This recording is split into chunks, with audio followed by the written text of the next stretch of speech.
Brittany, what you doing with all that stuff? Working on the bus, finally. Finally working on the camper bus.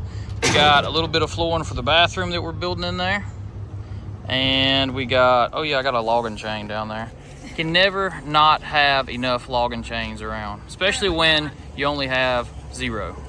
Now I have 1. Got some Texas pipe here. You know, I did have one really big logging chain, remember? And then we had some guys bringing us some logs and it disappeared. Yes, I do remember that. Yeah, I think one of those loggers ended up taking home an extra chain one day. I believe so. All right, I'm gonna throw these flooring pieces back over in the back of the truck. We're gonna take you over to the bus at the farm and show you where we currently are on this project.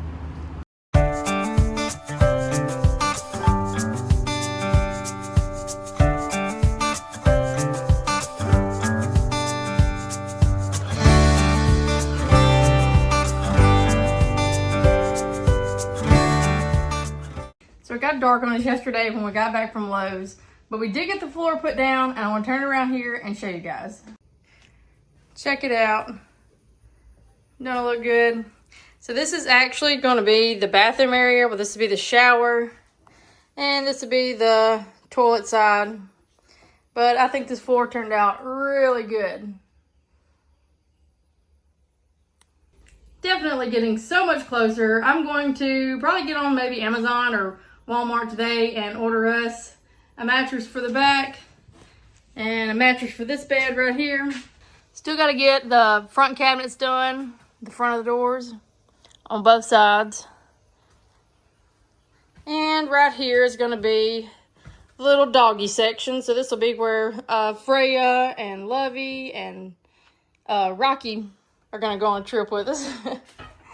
I think Tar said we're probably going to build like a little up section right here to go over the wheelbase there. And then the doggy cage will sit on top and we'll have to strap it down somehow. And then like the rest of this area here will be for storage, maybe for clothes or food or whatever else we want to store there. But I'm still loving our Habitat for Humanity couch. I like it, and I think it blends in with the colors of the wall and everything else. It's comfortable too. But we've got some sawmilling that we've got to get to today. But before that, we got to feed all the critters around here. Let's get over here and dump the ducks' water out and get it filled back up because they are nasty. That has to be done like at least twice or every 2 days, whatever. But let's get over here and get that cleaned up and then get them all fed. Everybody says good morning.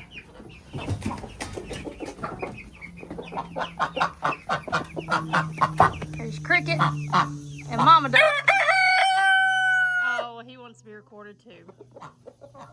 So these are our 2 Muscovy ducks. This one right here is Cricket, and that right there is May. And guys, never skip over Pekin ducks if you're looking for an egg layer or egg layer duck or an egg layer chicken or anything like that. Just an egg layer. She is an excellent egg layer. Everybody's gathered around wanting some water. The ducks absolutely love their water. She is definitely fixing to get in there in a minute.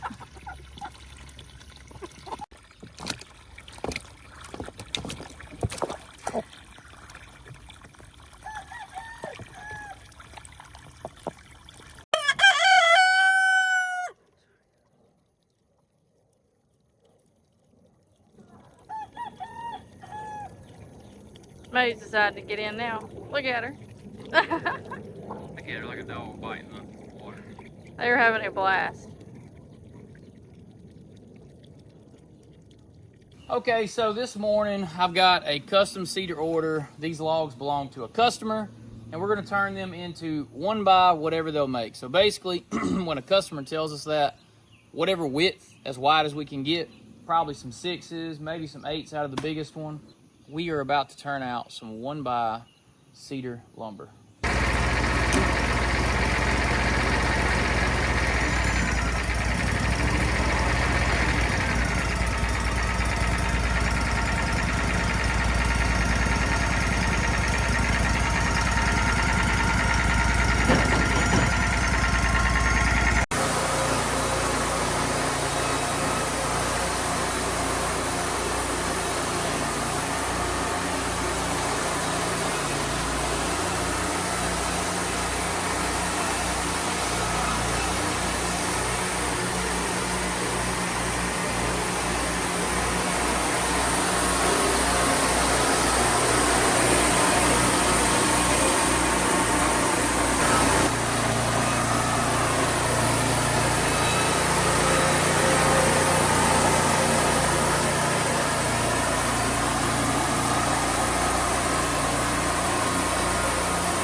Check it out, guys. This is some premium Eastern red cedar. So, funny thing, I just thought about while I was sitting here and showing this off. I had some comments a while back, and they had asked about how do we keep from getting splinters, because a lot of times people see that I do not wear a glove, okay? That is because we work with green wood, and green wood can give you a splinter, but it is much less likely to give you a splinter than dry wood. For example, in a couple of months, when we get to take you guys along the process of our dried wood over there, we're drying out some pine wood and going to plane it and go through the whole process with you guys. I will have to wear gloves at that point because all those boards will have tons of splinters that will be sharp and dried and will stick. But it's actually pretty neat that green wood doesn't really do that. Now, of course, I have built up a hand for that from not wearing gloves for a long time. I don't think you should take, if you're not used to handling things without a glove, you probably should wear a glove or you'll end up with splinters. But the green wood just typically doesn't do that. But this is some really pretty Eastern red cedar. And all these little things here, for sure, once they dry it out, they'd stick in you pretty good, I'm sure. But I am a big fan. I think Brittany as well. No, actually, Brittany's not as big of a fan of Eastern red cedar as I am. I'm not. It's pretty, but I'm just not a big... Not your favorite wood. It's not my favorite wood. Now, guys, I want everybody to go down below in the comments because I love to get some audience engagement here. And my favorite wood, I'm about to tell you guys right now. I wouldn't say necessarily to saw, because it's not necessarily my favorite wood to saw. I like soft wood that saws fast. Eastern red cedar is fun to saw. Oh, yes. Gum is fun to saw because it's soft wood and saws fast. But my favorite wood for looks from Tyler Wallace at the Wallace Farm and Sawmill is a cherry bark red oak. That is my favorite looking wood. I like the bright white sapwood with a dark red center. To me, that's the perfect board. Okay, now Miss Brittany right here on the spot. I just turned the camera around because that was some impromptu thinking I had there. I want you to tell me what is your favorite wood. Not for sawing. We're talking looks. Looks. What is the prettiest wood to you? Probably black walnut. I Black think that's walnut. some of the prettiest lumber in the world to me. It is. We don't ever get to saw very many of them, but it's just gorgeous to me. Well, I got good news for her. Possibly in the future, I've got a buddy, Mr. Wayne, right now working on a project to get some black walnut for us to saw. So that'll be fun. I don't know for sure yet if he's going to be able to make that come to fruition. But if he does, and I'm telling you now on camera, actually me and Wayne talked about this yesterday or the day before. He's got some logs, but we may have to drive to Tennessee to pick them up. I'm down for it. So I told him to let me know in advance, and we would stay a couple days in Chattanooga, and then grab the logs and come back home with them. Make a trip out of it. Yeah, so anyway, black walnut may be in the future here. We do not have many black walnuts growing around here. You could go, I don't know, a couple hours north into the west of us, maybe up in Arkansas, Missouri. They got them all over. We just don't have them. Sometimes we see them on the river, but... Yeah, we do got some on the river system down here. Just a few. Just a few, but we don't have access to getting anything much black walnut around here unless somebody gets a tree cut in their backyard and they, bring it here somehow. Anyway, guys, let's get the rest of this cedar sawed up. I want to take a brief intermission and show you how pretty this lumber was, and we're about to make a big old stack of it. All right, I don't want to forget to mention this. In the past, the dust is real fine and can make you sneeze and end up giving you allergy problems. I can and have in the past wore a mask a lot of times because of that. Now, I will give props to the new Sawmill with the stationary command post. This allows me to be so far away from the dust.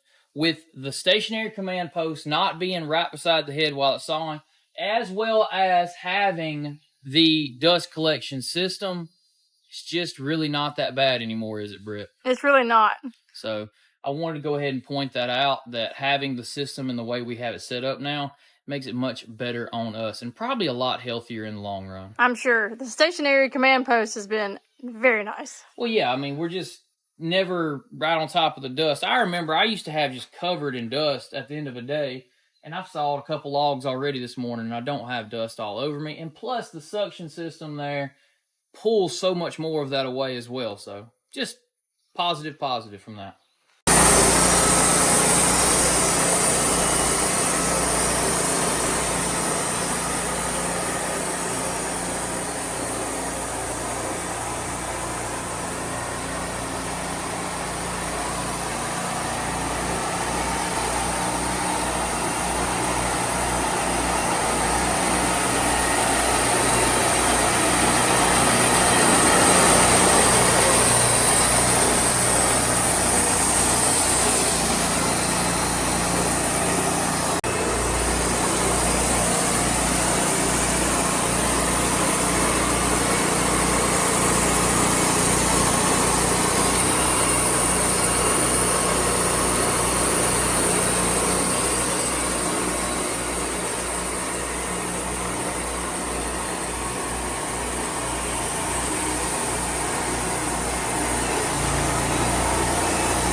Well, guys, I don't know if you guys know this or not, but in our area today, we are under a heat advisory, and I believe it because It's hot. I'm sweating. Brittany, you hot over here? I'm very hot, and I have cedar dust just all over me. Cedar dust covered. You are a light shade of red today. Guys, we got a nice order finished out right here. I think, you know, that turned out pretty good. I did end up wearing my mask for some of it, and at one point in time, I was rolling a log, and I had the mask on, and I thought I was going to smother to death. It's so hot to be wearing a mask out here right now, you'll think you're going to suffocate inside of a mask. But anyway, I couldn't dare wear it. We got that job done. That was 4 nice logs. We turned into some beautiful 1x4s, 1x6s, and 1x8s. That was some really nice cedar. There was no dodiness or anything in there. Yeah, I just didn't even think about that. There was no rot, no dodie, no whatever you want to call it. No bad wood. All solid chunks of cedar. Guys, if you want to see more content like this, comment down below. Let us know what you want to see next. And you know what? It's free to subscribe. So go ahead and hit that subscribe button, like, and make sure you comment. We appreciate each and every one of you guys that watch all of our videos. So until next time, guys. See ya. Bam.